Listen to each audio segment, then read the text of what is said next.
Good day, everyone. I am Ara A. Martinez, and today I'll be presenting Women in Taiwan, Linking Economic Prosperity and Women's Progress, as explored in Lan Hong Nora Chang's chapter from the book Women in Asia, Tradition, Modernity, and Globalization.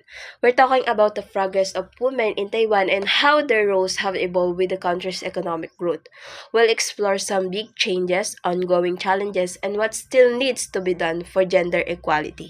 Now, let's start our discussion with Taiwan's transformation. It went from a strict government control under martial law to a democracy kung saan nakakaboto na yung mga tao nang gusto nilang maging pinuno. And with this change came rapid economic growth, making Taiwan an important player in Asia. Pero sa kabilangan nun, yung international isolation ng Taiwan is nananatili pa rin crucial economic force with the high standard of living. Although not all countries recognize Taiwan as independent, it has still managed to thrive economically. And for the economic and social changes naman between 1970 and 2000, Taiwan experienced a big economic boom. Mas nakakagawa na ng madaming pera yung tao and mas madami ng bata yung nakakapunta sa school or nakakapag-aral. And this growth helped Taiwan to become a more developed country.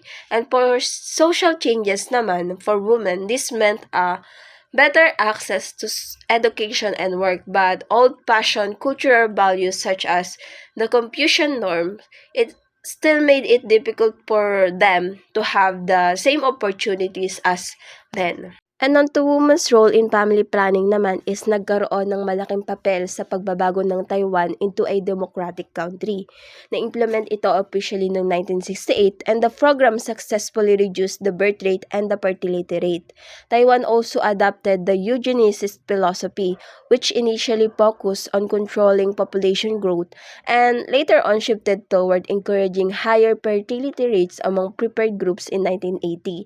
This reflects how government priorities can change with economic and social needs. Now, let's move on naman to Confucian values and how it affect the woman in Taiwan. Dito sinasabi na kahit modern na yung Taiwan is nandun pa rin yung tinatawag na Confucian values. Ito nga yung nag-emphasize ng hierarchical social order and the traditional family values. It is one of the aspect of Confucian values na mas favor sila sa anak na lalaki kesa sa babae dahil dala nito yung family name ng pamilya and also according to them nagpo-provide pa din ng support in old age. This cultural preference influences family planning decision and result in skewed sex ratio at birth. The societal expectation for son impact family structure and elderly care, demonstrating a deep-rooted nature of gender biases. And as for education for women in Taiwan naman, it has improved significantly, with more women attending university or college. However, nandun pa rin yung gap kasi nakakonsentrate pa din yung mga program ng babae sa certain fields katulad ng humanities, while yung mga lalaki is still dominating technical and high-paid professions such as engineering. Dahil dito, nalilimit yung career option ng mga babae and also yung earning potential nila. And as Taiwan economy shifted, women took on new roles from agriculture to manufacturing and office job. Mas tumaas din yung presence ng mga babae sa mga white-collar jobs. However, they still face discrimination, like yung mababang sweldo and yung pahirapang pagbalik sa trabaho after giving birth.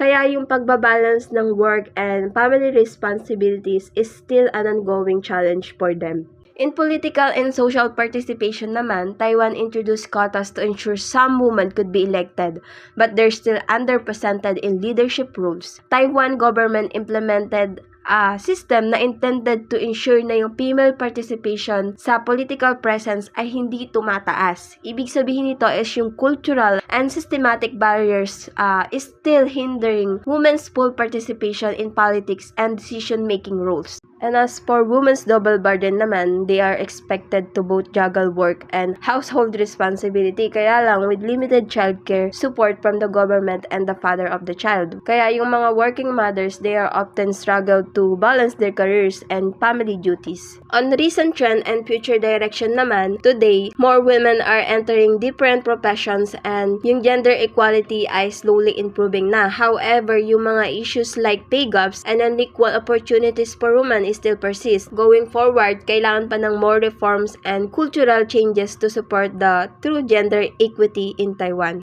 In summary, Taiwan's economic growth has helped improve women's status. Pero yung cultural and structural barriers sa Taiwan is nagke-create pa din ng challenges sa mga kababaihan sa bansa nila, kaya kailangan pa din ng ongoing efforts in policy reform and societal attitudes para mas ma-achieve yung totoong equality. And that ends my presentation. Thank you for listening, and I hope this gave you a clearer understanding of how economic and social changes in Taiwan have affected women's roles and the road ahead for gender equality.